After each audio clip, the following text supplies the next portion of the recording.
Good morning, Panthers. I hope you're at home, nice and safe, and being ready to be creative. Today, we're going to be learning about a famous artist. Leonardo da Vinci was a little bit more than just a famous artist, and so today we're going to be learning about him, and I'm going to read you this book. So let's get started. Leonardo da Vinci was born in the small Italian town of Vinci, and he was born in 1452. So a little math lesson, how old would he be today if he was born in 1452? More on that later. He kept the name of his town for his own last name. So your last name would be Lee Summit. Kind of funny to think about, huh? So when he was little, Leonardo drew pictures of plants, insects, flowers, animals, and birds. And these are all the things that he saw in the countryside near his home. Da Vinci lived during a time when people all over Europe were very interested in art, and they wanted their cities, houses, and churches to be filled with beautiful statues and paintings. This period of time was called the Renaissance. It was a really good time to be an artist. So Leonardo was a great artist, but the thing about him is that's not all he was. He was able and willing and excited to do lots of other things. So he was an architect. He liked buildings. He was a musician. He was a sculptor, which, as you know, working three-dimensional versus two-dimensional is very different. He was a scientist, so all of you that love science, he was that as well. He was an inventor. He invented many things. He was a mathematician, and he designed plans for beautiful churches, for bridges, and even whole cities. He used his drawings to help him see how things would work. So on this page right here, sorry, I'm trying to get it in the... You see some plans for some buildings. He kind of would plan things out through his drawings. And I just think that that's really cool, because you don't have to just be one thing in life. You can be a lot of things. Leonardo made lots of notes with his drawings. The unusual thing about the notes were they were all written backwards. So to read them, you'd have to hold them up to a mirror. He probably didn't want people to read about his discoveries or steal his secrets. But talking about his early years and how he looked at nature, it became a real part of what he used in his paintings. So because of looking at nature, he tried very hard to make things look real. So in this painting, the angel's wings are made from the things that he had learned about bird wings. And Leonardo knew how to paint beautiful plants, trees, and mountains too. When he was a teenager, Leonardo's father took him to Florence, Italy, to learn about being an artist. So he got to go to an art school. While he was there learning to be an artist, he was able to help out another artist. So in this painting, Leonardo actually painted this one angel down here in the corner that's kneeling. And at the end of the painting, people felt like, sorry, I'm trying to get it right where you can see it. People felt like his angel looked more realistic than the other three figures in the painting. So at that time, once he was so successful, people were like, oh, we want you to paint us paintings. And he started painting on his own. Oh, and here's a close-up of those two angels. So his angel is this one right here. And they thought it looked... Sorry, I'm having trouble with this whole video thing. Anyway, they thought it looked more realistic. Maybe more soft around the edges and gentle. So, once he started doing his paintings, he did lots and lots. He made his paintings with a really dark background, as you can see with this piece. And with his people, he used really light colors, so they kind of pop away from the background. And that was the style that he often chose. So, but this one in particular I want to talk about because it is said that this one is so smooth, you don't see any brush strokes. So I know that in some of my grade levels, we've been talking a lot about painting with smooth strokes. And so he was so good at it that you couldn't even see them on the canvas. I think that's pretty impressive. This particular painting is titled La Madonna Benos. Sorry, I don't know how to say that one. This is one of the first paintings where he depicts baby Jesus with Mother Mary. And instead of just having a flat, emotionless, very serious look to their faces, he painted her and the baby kind of enjoying each other. And that was the first that had been done during this time period. So this one was quite popular. And after he did that, then of course other people started to take that and paint and depict Mary in that sort of a way. So I thought that was pretty interesting. We talk a lot about having ideas in art and how, you know, some people are like, oh, they stole my idea. And no, not necessarily. But if you have an idea good enough that somebody wants to use it, then it's a compliment in the art world. So it was kind of a compliment that people went on to paint things like he did. Leonardo was also, he eventually left Florence, and he went to another city in Europe called Milan.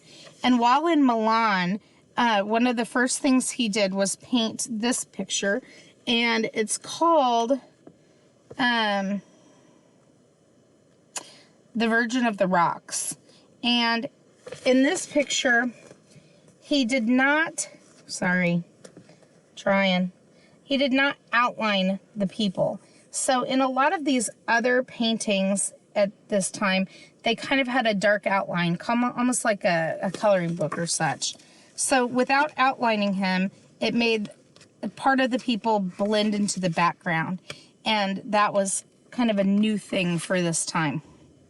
A lot of people liked that painting.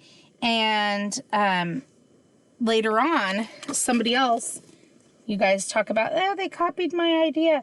If you look at this mama and this child, and then you look at this page, somebody made one that looks so very similar.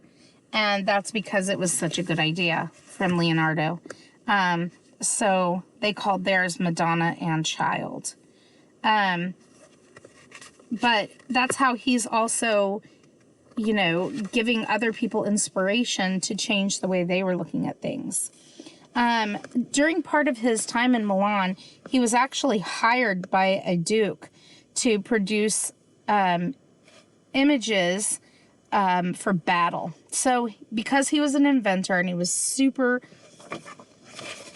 creative, some of his inventions, you know, definitely could not work. So this one he titled War Machine, and clearly it's some sort of a horse-drawn maneuvering thing with blades. This side over here we have an armored car. To me it kind of looks like a flying saucer of sorts, or kind of like maybe a tank, you know, maybe he was a little bit before his time. And this one right here in the middle is huge, but there are actual pieces that look like this today. Many of you might know what they're called. They're called crossbows. Nerf even has a crossbow Nerf device out on the market. My kids had one. But even though he didn't like war, he was able to use his skills to try to help out. Obviously, some of them wouldn't work, but it was something he added. The most famous piece of art is called The Last Supper, and I'll show it to you in a minute. It is on a dining room wall used by monks at the Church of Santa Maria del Grazie in Milan. And because he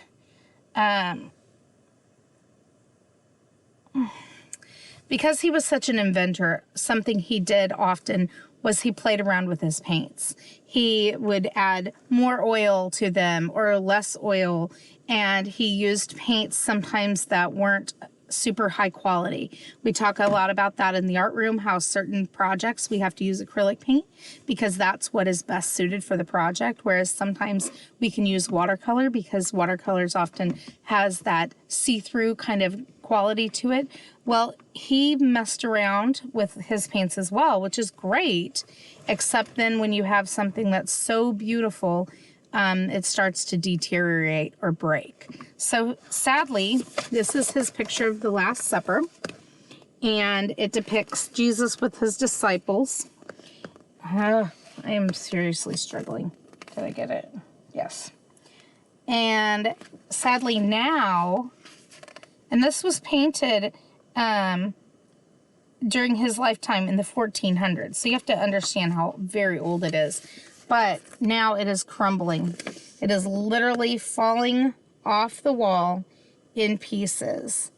So very sad because of his experimentation with mixing his paints. Other paintings of his have also changed a little bit. So this particular painting with Madonna and Child looks like the face has wrinkles, and that is from him putting too much oil into that painting. So the Last Supper, sadly, is probably one of his most famous. The other one that you may already know is the Mona Lisa.